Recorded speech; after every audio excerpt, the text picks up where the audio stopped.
So no wonder that Halliburton is making more prisons in the United States than schools, colleges, and universities. Why? Because every student, after finishing high school, if that student goes to college, it will bring $14,000 benefit to Halliburton. Because Halliburton provides all the items, commodities that a student in 1 year needs, $14,000. But if that student goes to jail, Halliburton gets what? $65,000. So Halliburton is in favor of more prisoners than students.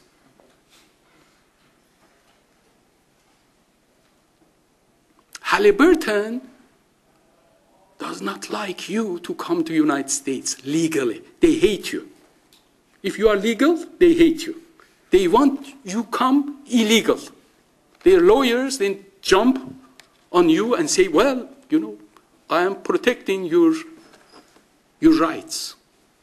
And you become a client of their lawyers. Every month you work and you pay Halliburton.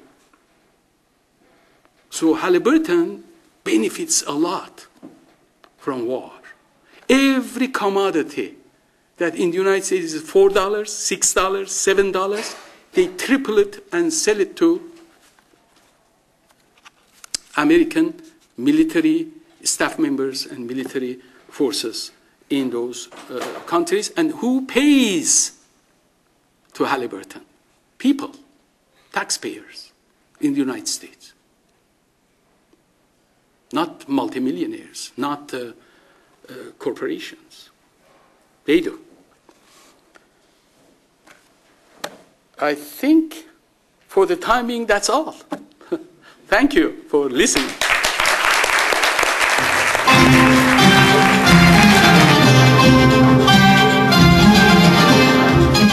Now, what will happen if U.S., let's say, invades Iran? You know, all-out war? Is that what you are saying? But I think that that will be a form of major regional, perhaps Third World War. It will spread. It like domino. It will go from one country to another. If United States makes all-out war against Iran, most probably Hezbollah in Lebanon will invade Israel. And Israel will invade Damascus, and that from there on, you never know what will happen. I think a lot of countries in the process, they will collapse. In my judgment, number one country that will become immediate victim of this chaos will be Pakistan.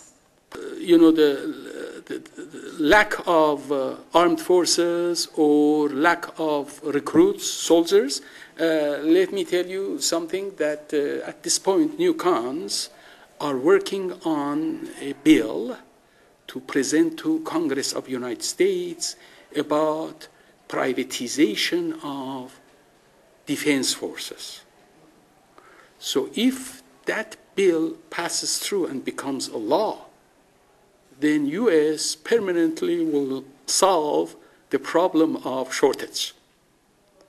Privatization meaning that Halliburton can recruit from Bangladesh, from Africa, all those unemployed young people that some of them, even good number of them, have finished high schools, and some of them have finished colleges, but they are unemployed.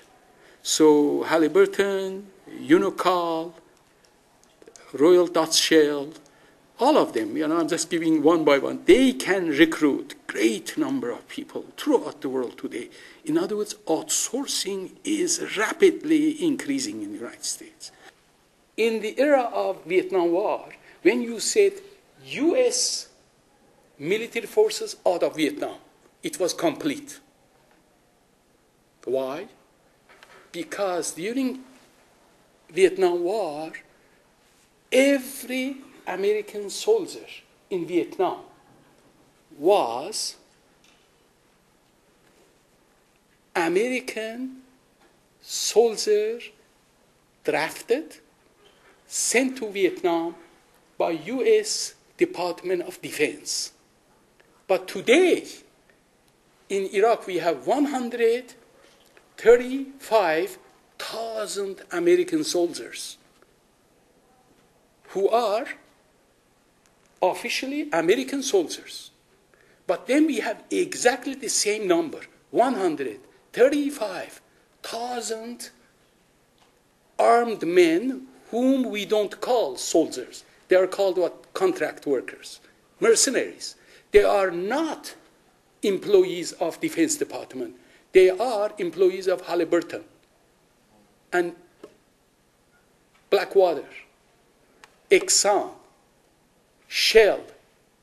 So it will be wonderful to make sure that when we are saying that U.S. troops out of Iraq, we should say all the armed forces out